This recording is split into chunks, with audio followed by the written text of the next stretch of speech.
So hi, my name is Evan Saskin. I'm an architect and a builder and a developer of missing middle housing in Toronto, specifically in kind of tight urban sites across mostly the west end of Toronto. I think that we've been doing this for 13 years now, so we were at this for some amount of time before missing middle housing was really part of a public conversation in any way.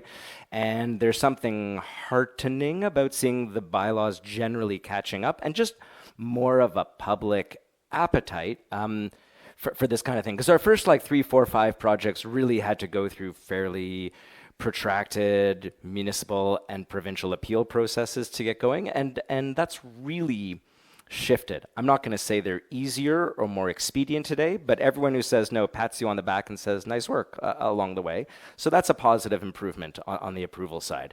Through that process, though, I think we've really become like missing middle housing experts in Toronto. And looking at these buildings here, which are mostly multi-unit buildings, and all of them on infill sites, I was sort of struck by the similarities between all of our projects and the things that distinguish them from what I see as like most other infill housing projects in the city in slightly different categories. Yeah. So the first thing about these buildings is that none of them conforms to the zoning bylaw. Like, I don't think I've ever found a site that I thought the zoning bylaw got right. And there have, to be sure, been like policy level changes under the EHON umbrella that seem to encourage the approval of this housing model. But it seems like the elimination of FSI caps as a performance standard, we applaud and think is wonderful. But there's really more work to do, or at least more of a recognition that every site is different in enough of a way that nuanced site specific responses are necessary. And I think that's where our joint skills as both architect and builder allow us to really recognize opportunities, respect constraints, and propose fairly innovative housing solutions. The second thing that's really common to all of them is that they're tall, they're dense, they're urban, and they're tightly integrated with their neighbors. When I say tall, I've got to emphasize they're not tall, tall, tall. These are all 3, 4-story buildings that fit perfectly within the zoning bylaw height cap. When all the neighbors are going to come out and yell and scream that your building's too big, it's really helpful to say, well, as far as bigness goes, we're perfectly compliant. But they're fairly skinny, tall buildings with stairs that keep you, fit. So that's definitely like a big part of it. And by being so integrated into like existing desirable urban fabric, they really get to participate in the more like cosmopolitan amenities of the city and take advantage of existing like infrastructure that exists everywhere, whether it's sewers or schooling or roads, transportation, but there's just like a broad network of infrastructure that these incremental 2, 3, 4 units on a single family site can really incrementally load onto that infrastructure without overbearing it or requiring massive reconsiderations of it. So that's been a really important factor here as well. They're pretty much all multi-unit buildings. I'm thinking like, there's 2 front doors here, and this one has another around the side, and there's 2 front doors up here, and this is one of 3 in a row. And we've always seen that as the sort of integral part of what we do.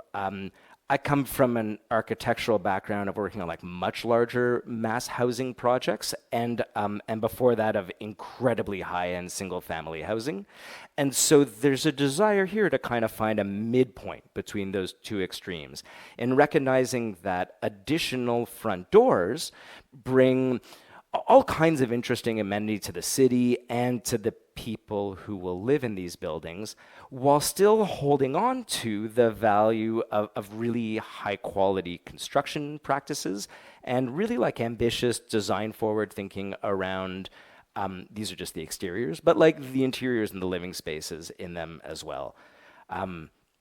So the hat that I can't remove is I'm an architect as well.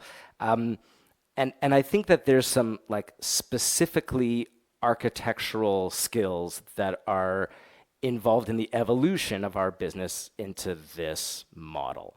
The first one is the idea that there's a sort of distinct design vocabulary that ties them together. They're all kind of related to each other in a way that over 13 years now, like I find really satisfying to feel like these buildings are somehow part of a common design vocabulary across the city and are able to hold together in a certain way while still being really responsive to the, attractive idiosyncrasies of their sites and neighbors.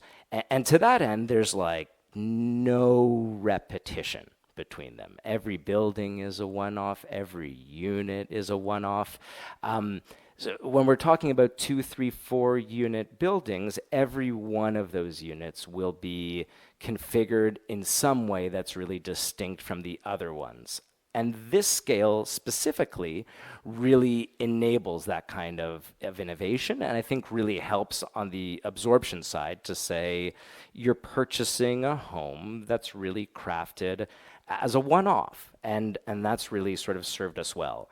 The other architectural problem we solved is that, like, when most people still talk about missing middle housing, they're really talking about flats where somebody lives on a floor and somebody else lives above them.